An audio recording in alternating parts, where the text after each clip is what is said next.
Hey, what's up everyone, and welcome to another episode of Solshow. And today we are talking about one of the coolest shows on television ever. I mean, there's a lot of TV, but it's a cool show. We're talking about Bates Motel. The 5th season, I finally got around to watching it. I know I was covering Bates Motel as I was watching it. I was also covering the Psycho movies. I kind of fell behind. I haven't seen any of the Psycho sequels yet, but I plan to. I finally finished Bates Motel though, and that is an achievement in itself. I'm so happy, and now I get to make a video about it, and that's what this is. So, spoilers, season 1 through 4, you should probably watch that before you watch a review for season 5. That's how that goes. But in the season, we had a big old time skip. We had Norman, now in his 20s, basically taking care of the motel. He is just a weird, psychotic monster at this point who is pretending to be his mother on the reg. He is killing people. He doesn't know what he's doing. He's not seeking counseling anymore. He's off his medication.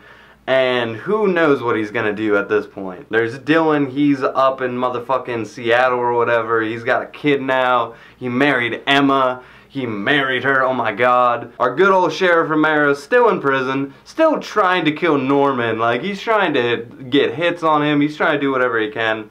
And during all this, we also start the actual plot of Psycho. Rihanna is taking the place of the main character. We reenact a couple of scenes from Psycho, like, pretty straightforward, and then we see what they do with that. And before I put up the big old spoiler warning, for those people who haven't seen season 5 yet, they do a couple twists and turns. They really go into Psycho's storyline, and it's interesting to see where that goes. I'm not going to tell you whether they do things different or not. I want you to figure that out for yourself.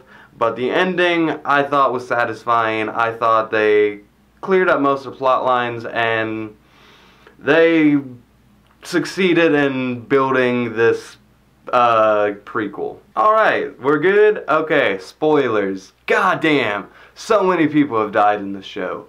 Let's start it off. Norman, he kills the guy that the sheriff put a hit on him. He's like hiding bodies of Emma's mom. He's just killing people. And then we get into the plot of Psycho, which I'm not gonna lie, I really love how they handled it. I think, you know, they could have tied up Rihanna's character a little bit better, but having Psycho turn into plots of the show, and that like led to other things. And, you know, I thought, you know, Rihanna was gonna die.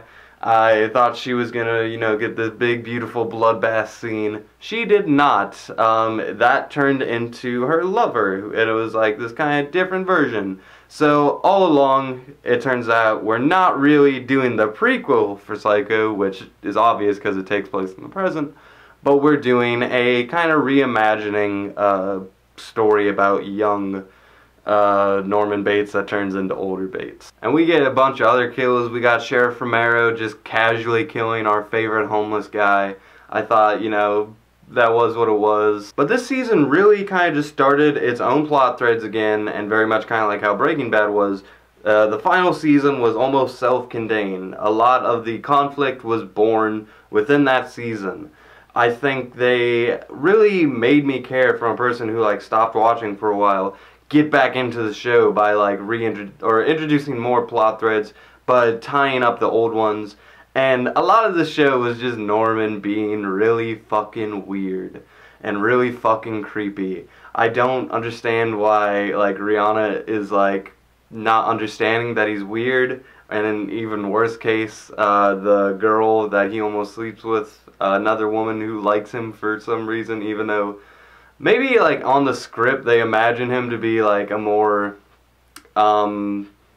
charming guy, but on camera Norman, like I forget the actor's name who's also in The Good Doctor, he just doesn't seem that like charming and like presentable to women. He doesn't seem as sinister as the original Psycho character. He just seems broken and psychologically just inept, and he like, you can see he's trying to like battle this, but he's failing, and due to that failure, he's creating this monster inside of him that's completely taking over the weaker side of him. So we get into the thick of it in the later episodes. Romero busts out of prison and he goes on a manhunt to kill Norman.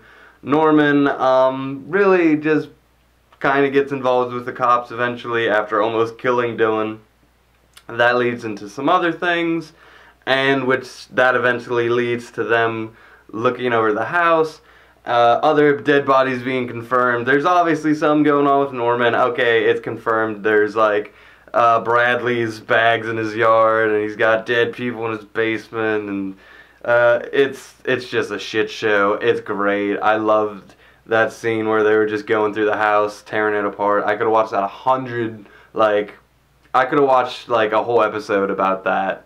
Just covering old plot threads and just being like, look at this person that died and this person that died, and you're like really not keeping your tracks covered all that well. But then Norman gets out due to Romero. I think like if you're gonna have Norman escape, that was probably the most clever way you could have done it. But then he goes back to the motel and he like sees that family that like resembles his own, you know, the two sons and the woman, and it's so creepy that like could happen. You can see like this being like some kind of horror story you'd read in the news, and you know it's like a fun fact, he actually busted out of prison and like just tried to be a manager again for a day at the motel, and that leads into this big beautiful battle where Romero, you know, basically goes to kill Norman after recovering the body.